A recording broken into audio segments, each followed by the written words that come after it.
مرحلے پر مقابلہ ہے.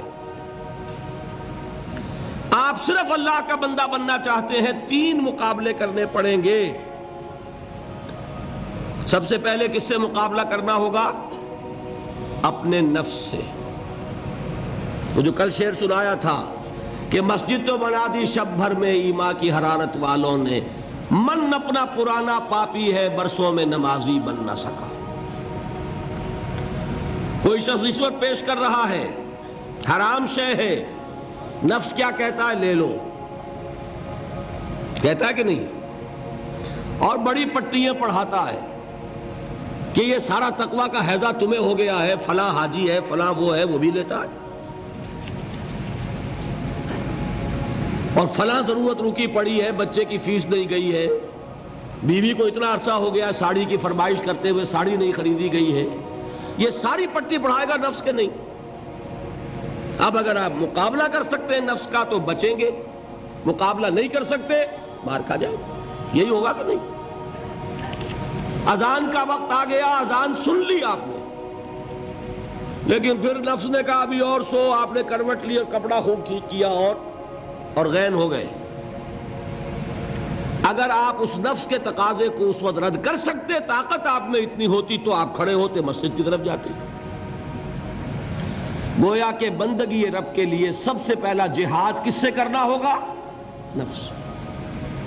اچھا, نفس اکیلا نہیں ہے, اس کے پیچھے ایک بہت بڑا بدماش ہے, وہ شیطان لعین.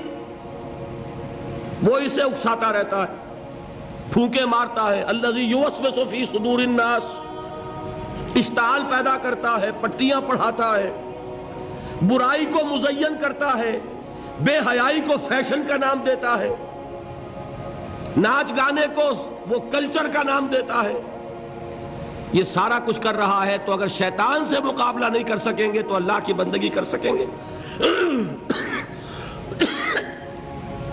تیسری چیز, معاشرہ بگڑا ہوا ہے. بگڑے ہوئے معاشرے کا ایک دباؤ ہے آپ پر. یہ بالکل ایسے جیسے ایک ہجوم ایک طرف جا رہا ہو تو ادھر جانا آسان اور مقابلے میں جانا بہت مشکل, زور لگانا پڑے گا نا. تو معاشرے کا رخ کچھ اور ہے, آپ کا رخ کچھ اور ہے. معاشرہ نہ خدا کو جانے نہ رسول کو جانے. آپ چاہتے ہیں اللہ اور اس کے رسول کے حکم پہ چلنا, کشمکش کرنی پڑے گی کہ نہیں؟ بہت پیارے ہیں وہ مصرے, زمانہ بات و نہ سازت تو با زمانہ ستیز. زمانہ تمہارے ساتھ اگر موافقت نہیں کر رہا, زمانے سے جنگ کرو. اور بے غیرت اور بے حمیت اور بودے اور بزدل اور کچے لوگوں کا اصول کیا ہے؟ زمانہ بات و نہ سازت تو با زمانہ بساز.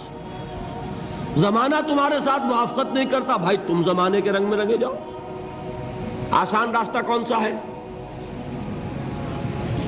زمانہ تمہارے رنگ میں نہیں آتا, تم اس کے مطابق ڈھل جاؤ, کوئی تکلیف ہوگی. اور زمانہ تمہارے ساتھ اگر موافقت نہیں کر رہا, تم زمانے سے لڑو, تکلیف آئے گی کہ نہیں؟ 3 جہاد کرنے پڑیں گے تو انسان اللہ کا بندہ بن سکے گا. بات سمجھ میں آئی؟ اسی لیے جب پوچھا گیا حضور سے ای الجہاد افضل یا رسول اللہ, اے اللہ کے رسول سب سے افضل جہاد کون سا ہے؟ آپ نے فرمایا ان تجاہد نفسک فی طاعت اللہ. سب سے افضل جہاد یہ کہ اپنے نفس سے جہاد کرو, کشمکش کرو, مقابلہ کرو, تاکہ اسے اللہ کا مطیع بناؤ. یہ جہاد ہے افضل الجہاد. پہلے میں نے کہا تھا پہلی منزل سب سے اہم, تو جو پہلی منزل کا جہاد ہے وہ افضل الجہاد. بالکل 2 اور 2 4 کی طرح کی بات ہے. اور اسی کو کہا گیا جہاد اکبر. جب آپ غزوہ تبوک سے واپس آئے ہیں, آپ نے فرمایا مسلمانوں یہ نہ سمجھنا جہاد ختم ہو گیا. رجعنا من الجہاد الاصغر الى الجہاد الاکبر. وہ تو چھوٹا جہاد تھا جو ہم کرنے گئے تھے کافروں سے خلاف. یہ بڑا جہاد ہے جو مدینے میں رہ کر ہوگا, ہر آن ہوگا. وہ تو کبھی ہوتا ہے کبھی نہیں ہوتا, یہ ہر وقت ہوتا ہے, ہر صبح ہوتا ہے, ہر رات ہوتا ہے, ہر شام ہوتا ہے, ہر لحظہ ہوتا ہے. ہر وقت کشمکش ہے خیر و شر کی، حلال اور حرام کی، صحیح اور غلط کی، زمانے کی روش اور دین کا تقاضا ٹکرا رہے ہیں۔